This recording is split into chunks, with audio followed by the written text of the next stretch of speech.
तमिलनाडु को तिरुपुर में 20 अक्टूबर 1957 को जन्मे सीपी राधाकृष्णन को भाजपा के नेतृत्व वाले राजग ने उपराष्ट्रपति पद का साझा उम्मीदवार बनाया है। ओबीसी समुदाय से आने वाले 67 वर्षीय राधाकृष्णन वर्तमान में महाराष्ट्र के राज्यपाल हैं।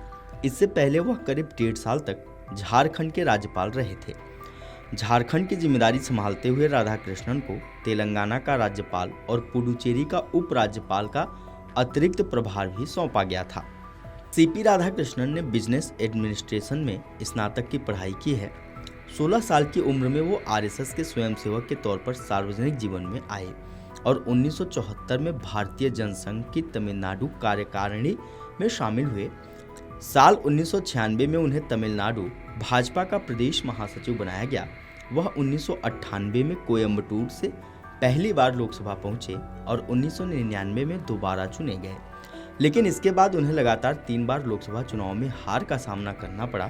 सांसद रहते हुए उन्होंने कपड़ा मामलों की स्थायी समिति के अध्यक्ष के तौर पर काम किया और कई अहम संसदीय समिति के सदस्य भी रहे।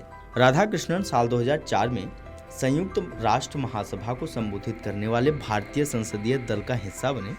वह ताइवान जाने वाले पहले संसदीय प्रतिनिधिमंडल के सदस्य भी रहे। साल 2004 से 2007 तक तमिलनाडु भाजपा के प्रदेश अध्यक्ष रहे। इस दौरान उन्होंने सभी भारतीय नदियों को जोड़ने, आतंकवाद को मिटाने, समान नागरिक संहिता यानी यूसीसी लागू करने, छुआछूत खत्म करने और नशे के खतरे से निपटने जैसी मांगों को लेकर 93 दिनों में 19,000 किलोमीटर की रथ यात्रा निकाली थी। राधाकृष्णन को साल 2016 में कोच्चि के जूट बोर्ड का अध्यक्ष नियुक्त किया गया। उनके नेतृत्व में जूट निर्यात 2532 करोड़ रुपए के रिकॉर्ड स्तर पर पहुंचा।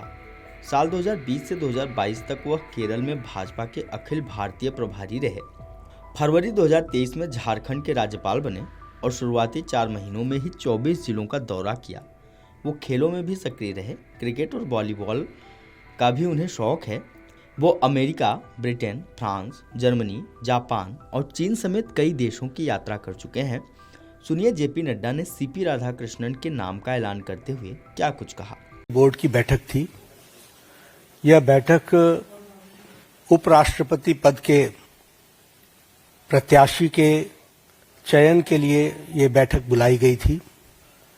आप सबको मालूम है कि भारतीय जनता पार्टी सभी दलों के साथ संपर्क करते हुए उपराष्ट्रपति का चुनाव सर्वसम्मति से हो, इसकी आशा रखती है और इसीलिए हम सब लोगों ने पिछले 1 सप्ताह में लगभग सभी राजनीतिक दलों के साथ, हमारे एनडीए के पार्टनर्स भी और जो हमारे विपक्षी दल के पार्टी के सदस्य हैं, नेता हैं, उनके साथ भी संपर्क साधा था हमारे वरिष्ठ नेताओं ने।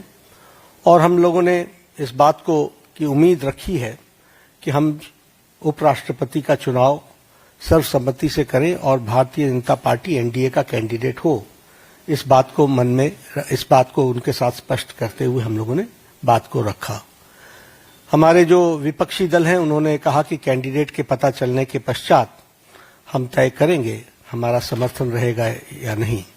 हमारे एनडीए के साथियों के साथ भी चर्चा गहन रूप से हुई और गहन रूप से चर्चा होने के बाद आज हम यहाँ पर आपको खुशी से ये बताना चाहते हैं और ये खुशखबरी देना चाहते हैं कि संसदीय बोर्ड की बैठक में जिसका नेतृत्व हमारे प्रधानमंत्री नरेंद्र मोदी जी की उपस्थिति में हुआ, उनके नेतृत्व में ये बैठक हुई।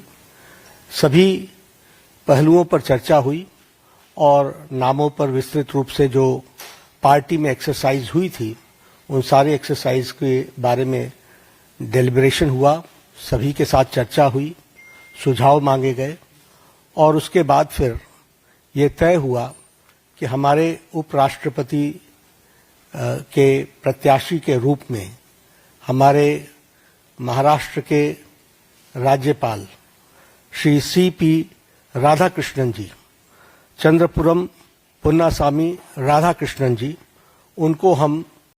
अगर आप ये वीडियो YouTube पर देख रहे हैं तो हमारे चैनल को सब्सक्राइब कर बेल आइकन दबाएं और Facebook पर देख रहे हैं तो हमारे पेज को लाइक